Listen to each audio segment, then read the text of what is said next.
এটা একটা পুরনো কম্পিউটার বক্সের স্পিকার। এটা অনেক পুরাতন, বাসায় পালানো ছিল। একটা 5 ভোল্ট মডিউল নিয়েছি সাথে। স্পিকার যে তার দুটো আছে, তার দুটো একটু ছোটো করে নেব। ছোটো করে নিয়েছি। এবার তারে যে মাথা দুটো আছে, মাথা দুটো বের করব। মাথা দুটো বের করা হয়ে গেছে। এবার মডিউলটির যে আউটপুট লাইনটা আছে, এল যে লাইনটা আউটপুট স্পিকারে, একটু রাং ধরিয়ে নিলাম। এবার এটার সাথে স্পিকারে কানেকশন করব। আউটপুটের যে পজিটিভ, তার সাথে পজিটিভ লাগিয়ে দিলাম। এবার নেগেটিভের সাথে নেগেটিভ। দেখুন লাগানো হয়ে গেছে। হাতে একটি 5 ভোল্ট সকেট নিয়েছি। সকেটটি দ্বারা মডিউলটিতে ভোল্টেজ দেবো, ইনপুট 5 ভোল্ট দেবো। সকেটটির যে বাঁকা দুটো পিন আছে, পিন দুটো একটু সোজা করে নিলাম। এবার সার্কিটটিতে সকেটটি কানেকশন করব। সকেটটির পজিটিভ যে কানেকশন আছে আর নেগেটিভ কানেকশন, এটা একটু সোল্ডারিং করে দেবো।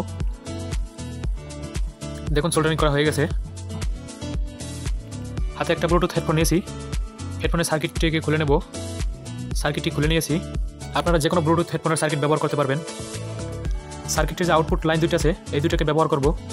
আউটপুট লাইনের সাথে দুইটা তার সংযোগ করে নেব। একটু সোল্ডারিং করে নেই।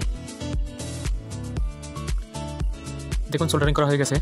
ব্লুটুথ সার্কিটের সাথে যে তার দুটো সংযোগ করেছি, এই তার দুইটা মডিউলটির যে ইনপুট কানেকশন আছে, ওই ইনপুট কানেকশনে এই দুটো সোল্ডারিং করে দেব।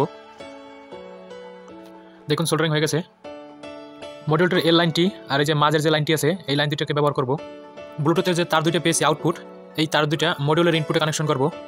লাল তারটা এল লাইনের সাথে দিয়ে দিলাম, আর নীল তারটা মাঝের লাইনের সাথে দিয়ে দিলাম। মনে রাখবেন মাঝের পিনটা হলো গ্রাউন্ড লাইন। সার্কিটটি সুন্দরভাবে বসানোর জন্য একটু গ্লু দিয়ে দেবো। গ্লুর উপরে সার্কিটটি বসিয়ে নেব। এবার সার্কিটের উপরে সুন্দরভাবে আরও গ্লু দিয়ে দেবো বেশি করে, যাতে সার্কিটটি কোনো লাড়াচাড়া না করতে পারে। আপনাদের সম্পূর্ণটা একটু ঘুরিয়ে দেখাই। ভিডিওটি ভালো লাগলে একটি লাইক দিয়ে দিন। মডিউলটিতে 5 ভোল্ট ইনপুট ভোল্টেজ দেবো। তার জন্য আমাদের একটা মোবাইলে চার্জার প্রয়োজন হবে। দেখুন লাইন চলে আসছে। এবার এটাকে চেক দেবো। ব্লুটুথ হেডফোনটা চালু করবো। চালু হয়ে গেছে। আমাদের ব্লুটুথ সার্কিটটিতে আলাদা কোনো ভোল্টেজের প্রয়োজন হবে না, যেহেতু একটা সাথে ব্যাটারি আছে।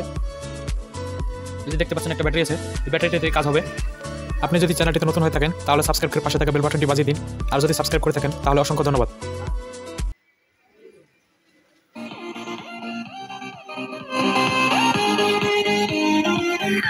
দেখুন কত সুন্দর সাউন্ড।